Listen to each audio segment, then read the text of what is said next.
Hello everyone, कैसे हो आप सभी। उम्मीद है सभी अच्छे होंगे। जिस टॉपिक पर आज हम बात करने वाले हैं वो एक ऐसा टॉपिक है जिससे हर एक वो महिला जूझ रही है जिसने महिला परीक्षा का या कोई भी एग्जाम दिया था, लेकिन अनफॉर्चुनेटली उनका जो नंबर है कम आए हैं। घर वालों की उम्मीदें टूटी हैं। घर वालों को एक विश्वास हो गया था कि नहीं भाई, ये मेरे घर की बहू या मेरी पत्नी या मेरी बेटी जो भी है 6 महीने 1 साल से तैयारी कर रही थी, अच्छे नंबर लेकर आएगी एग्जाम में, लेकिन किसी कारणवश नंबर अच्छे नहीं आ पाए हैं और घर वालों का एक तरह से ट्रस्ट टूटा है। और कहीं ना कहीं उनको ऐसा लग रहा है कि सरकारी नौकरी जो मिलना है वो इतना इजी नहीं है और शायद ये नहीं कर पाएगी। ये कहीं ना कहीं डाउट हर घर में एक व्याप्त हो गया है कि लड़की पर या महिला पर जो भरोसा था घर वालों का कि नहीं इस बार तो सरकारी सीट हमारे घर में मिल ही जाएगी, वो भरोसा टूट गया है। अब भरोसा टूट गया है तो ठीक है, जैसे तैसे महिला ने हिम्मत करी दूसरे एग्जाम को निकालने के लिए कि चलो ठीक है इसमें नंबर कम नहीं आए हैं तो हम कोई दूसरा एग्जाम ट्राई करते हैं। लेकिन वो सिचुएशन अब बन नहीं पा रही क्योंकि वो खुद अंदर से पूरी तरह से टूट चुकी है कि मैंने इतनी मेहनत किया था और मेरे कम नंबर हैं। और दूसरी प्रॉब्लम ये आ रही है कि घर वाले ही अब सपोर्ट करने को तैयार नहीं है। जो भी सिचुएशन पिछले लास्ट 1 साल में निकली कि घर पे पूरा ध्यान नहीं दिया, बच्चों वगैरह पर ध्यान नहीं दिया है ना, और बाकी चीजों पर इतना कंसंट्रेशन नहीं करा क्योंकि आपको तैयारी करनी थी। अब फिर से वही सारा 1 और साल के लिए दे पाना घर वालों के लिए संभव नहीं हो रहा है, उतना एडजस्ट कर पाना उनके लिए पॉसिबल नहीं हो रहा है। एक्चुअली मेरे पास मुझसे जो लड़कियां जुड़ी हुई हैं उनमें से कुछ महिला लड़कियों की सेम प्रॉब्लम है। उन्होंने मैसेज करके, कई ने कॉल करके ये बात कंफर्म की है कि आप बोल तो रहे हो दीदी कि दूसरे एग्जाम की तैयारी करो, लेकिन हमारे घर वाले अब हमको अलाउ नहीं कर रहे हैं, या फिर अलाउ कर रहे हैं तो वैसी जो स्वतंत्रता पहले थी कि ठीक है नहीं है खाना बनाने की इच्छा तो ठीक है कुछ ही बना लो, आप पढ़ाई पे ध्यान दो, तो वो सपोर्ट अब नहीं मिल पा रहा है। अब उनका कहना यह है कि घर के पूरे काम करो, उसके बाद टाइम बचता है तो अब पढ़ो। ये प्रॉब्लम हो रही है। तो अब ऐसे में क्या किया जाए। और दूसरी चीज ये भी है कि लड़कियों ने खुद ने इतनी तैयारी पहले कर ली थी, अपना 100% उन्होंने दे दिया था। अब 100% देने के बाद उनको प्रॉपर रिजल्ट नहीं मिला तो उनका भी मन आगे पीछे हो रहा है कि अब करा क्या जाए, किस तरीके से सिचुएशन को हैंडल किया जाए, क्योंकि उनका भी मन अब खट्टा हो चुका है। एक मन में डर बैठ गया है कि क्या पता सीट हमारे नसीब में है कि नहीं है। सरकारी नौकरी चाहिए तो सबको है, लेकिन एक बात कहते हैं ना कि क्या पता हमारी किस्मत में है कि नहीं है, क्योंकि इतनी तैयारी करने के बावजूद अगर सही रिजल्ट नहीं मिला है तो क्या करें। तो उसके लिए ही मैंने सोचा कि वीडियो बना दिया जाए, क्योंकि मोस्टली लड़कियों की प्रॉब्लम है, या तो घर से सपोर्ट नहीं मिल रहा है या तो वो खुद अपने आप को तैयार नहीं कर पा रही हूँ दोबारा से एग्जाम की तैयारी करने के लिए। ये सेम प्रॉब्लम सभी के साथ लगभग हो रही है। अगर मैं अपना उदाहरण भी लूं, मैं जैसे कि बोल रही हूँ एमपीपीएससी के लिए तैयारी करने के लिए, अगले एग्जाम की तैयारी करने के लिए, तो वो सिचुएशन अभी एकदम से जैसी सुपरवाइजर में जो तैयारी थी, जैसे मन लगता था, जो डेडिकेशन थी हमारी स्टडी के लिए वैसी बन नहीं पा रही है। उसके पीछे का कारण ये है कि अभी हम बीच मझधार में है। उसकी प्रॉब्लम ये है असल में कि अभी हम बीच में अधर में अटके हुए हैं। ना हम ये कह सकते हैं कि हमारा हो ही गया, ना ही हम ये कह सकते हैं कि हमारा नहीं हुआ, क्योंकि रिजल्ट जब तक नहीं आ जाता है तब तक मन में कहते हैं ना धुंधुकी लगी रहती है कि क्या पता क्या होगा। और वो जो मन में उथल पुथल मची हुई है वो हमें पढ़ने नहीं दे रही, हमारा ध्यान एकदम लगने नहीं दे रही है पढ़ने में, जैसी हमको चाहिए स्टडी वैसी हो नहीं पा रही है। तो और ये तो एक प्रॉब्लम हो गई खुद की कि हमारा खुद का मन नहीं लग रहा है, क्योंकि अभी एग्जाम जब तक नहीं आएगा तब तक ऐसी स्थिति रहेगी। जिस दिन एग्जाम आ जाएगा, फाइनल हो जाएगा कि हाँ हुआ है कि नहीं हुआ है, फिर असली मजा आएगा पढ़ने का। अगर हो गया है तो फिर हम कह सकते हैं कि ये तो हमारी नौकरी पक्की हो गई, अब हमें करना है अगले की तैयारी। और जब अगर मान लीजिए किसी कारणवश नहीं हो पाया तो फिर थक हार का करना ही है अगले एग्जाम की तैयारी, क्योंकि हार तो मानने वाले है नहीं, है ना। अब बारी आती है घर वालों को कैसे कन्विंस करें। घर वाले तो बिल्कुल मना कर रहे हैं कि अब आपको पूरा ध्यान घर पर देना होगा, जितना करना था आपने कर लिया, अब आप घर के काम के बाद अगर आपसे बच रहा है टाइम तो आप पढ़ लो, नहीं बच रहा है तो घर पे बैठो। ये स्थिति से कैसे निपटे, ये हो रही है प्रॉब्लम सभी के साथ। तो उसके लिए मैं एक पहली बात बता दूं, हार सबके साथ होती है। ऐसा कोई दुनिया में इंसान नहीं है जो एक बार में ही जीत गया हो। बहुत लकी होते हैं, बहुत ज्यादा लकी होते हैं जिनने फर्स्ट अटेम्प्ट किया और उनका हो गया, लेकिन कहीं ना कहीं उनने फेलियर का सामना किया है ना। फेलियर का सामना भी उनने किया है, और फेलियर के बाद उनने सक्सेस कैसे ली। पहली चीज तो वो अपने आप से लड़े कि नहीं ये आखिरी एग्जाम नहीं था, या आखिरी तुम्हारी मंजिल नहीं थी जिसको तुम नहीं पा सके हो, आगे भी रास्ते हैं। दूसरी, घर वालों को कन्विंस करना।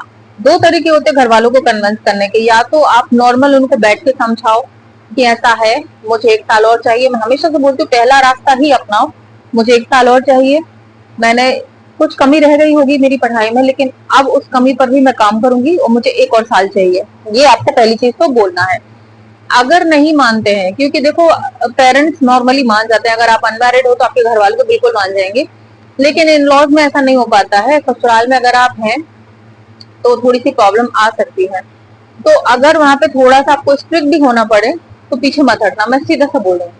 आपकी उम्र है, अगर निकल गई तो वो वापस नहीं आएगी।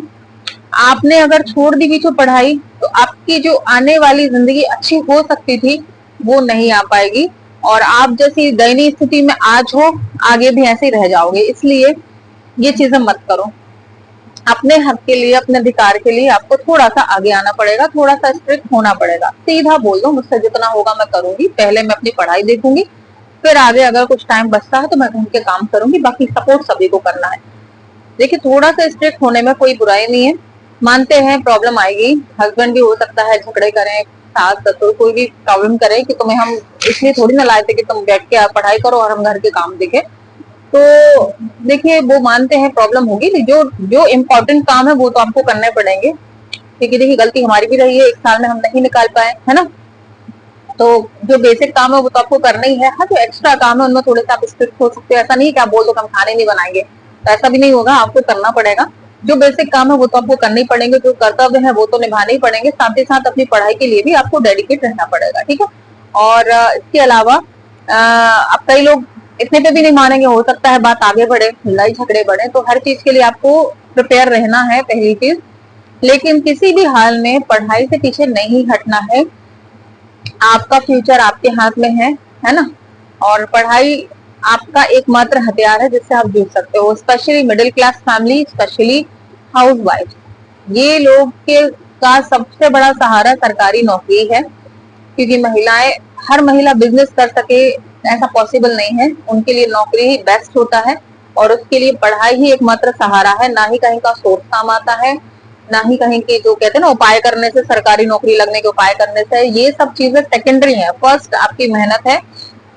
मेहनत आपने अगर अच्छी कर ली तो फिर बाद में आप ये टोटके वगैरह आजमा सकते हो कि ऐसा करने से ऐसा होता है कि शंकर जी को जल चढ़ाने से सरकारी नौकरी मिलती है। ये सेकेंडरी मैटर है। पहली आपकी तैयारी है, आपका एग्जाम के लिए आपका बिल्कुल जुनून है, ये अगर आप में आ गया तो फिर आपका एग्जाम जो है निकल जाएगा। मैंने कई ऐसे लोग भी देखे हैं जिनकी बिल्कुल रेखा नहीं थी कि आपके हाथ में सरकारी नौकरी नहीं है, और वो सरकारी नौकरी लेकर बैठे हैं सिर्फ अपनी मेहनत से। मैंने एक शो देखा था, उससे मुझे काफी इंस्पिरेशन मिली। अगर देखो तो जो स्टॉक पर एक मतलब दलित महिला थी, जो नगर पालिका में कुछ अच्छी पोस्ट पर गई, मुझे याद नहीं किस पोस्ट पे गई है, लेकिन उसकी स्थिति बड़ी खराब थी। मतलब बचपन में इसकी शादी हुई थी और बहुत टॉर्चर उसको किया जाता था ससुराल में, और उसने फिर सरकारी नौकरी करने का सोचा मायके में आकर। तो उसने अपने पंडित को दिखाया, उसकी माँ ने दिखवाया, तो कहा कि तैयारी कर रही हो, तो पंडित ने साफ मना कर दिया था कि आपकी कुंडली में, आपके रेखाओं में सरकारी नौकरी का योग है ही नहीं। और उस लड़की ने बड़ी अच्छी बात कही थी, वो मुझे शब्द आज तक याद है, कि मैंने मान लिया कि मेरे हाथ में सरकारी नौकरी नहीं है, लेकिन मैंने इतनी मेहनत की है कि भगवान को मेरे हाथों में वो रेखा बनानी पड़ेगी। ये लाइन मुझे हमेशा से याद आई, और मैंने सोच लिया कि मेरी किस्मत में भी अगर सरकारी नौकरी नहीं है तो मैं इतनी मेहनत करूंगी तो वो रेखा भगवान को बनानी पड़ेगी। और ये सच है, आप ठान लो ना अगर कुछ करने की तो बिल्कुल आप कर सकते हो। मैंने उस लड़की से जो स्टॉक पे था शो, मैंने उससे बड़ी प्रेरणा लेकर अपनी पढ़ाई को जारी रखा, और भगवान की दया से बहुत अच्छा एग्जाम किया, और पूरी उम्मीद है कि सिलेक्शन हो जाएगा।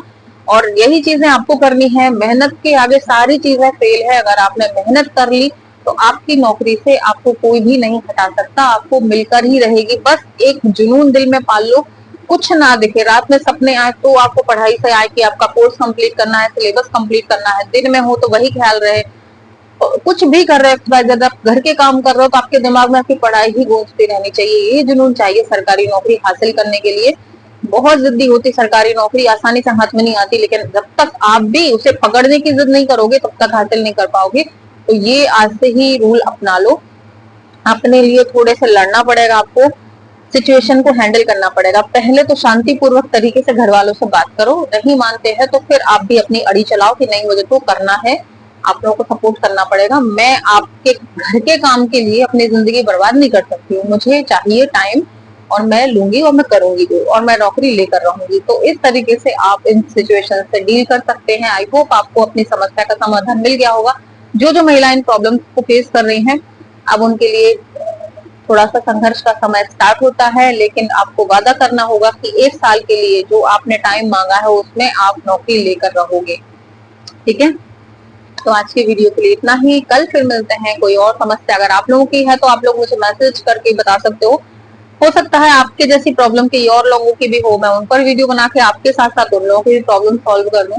तो जिसके पास मेरा नंबर है, नहीं है तो व्हाट्सएप ग्रुप के थ्रू आप नंबर ले सकते हो और प्रॉब्लम अपनी शेयर कर सकते हो। तो मैं आपको सजेशन एक दीदी की तरह, एक बहन की तरह देने की पूरी कोशिश करूंगी ताकि आपकी प्रॉब्लम जो है सॉल्व हो सके। ठीक है, थैंक यू सो मच।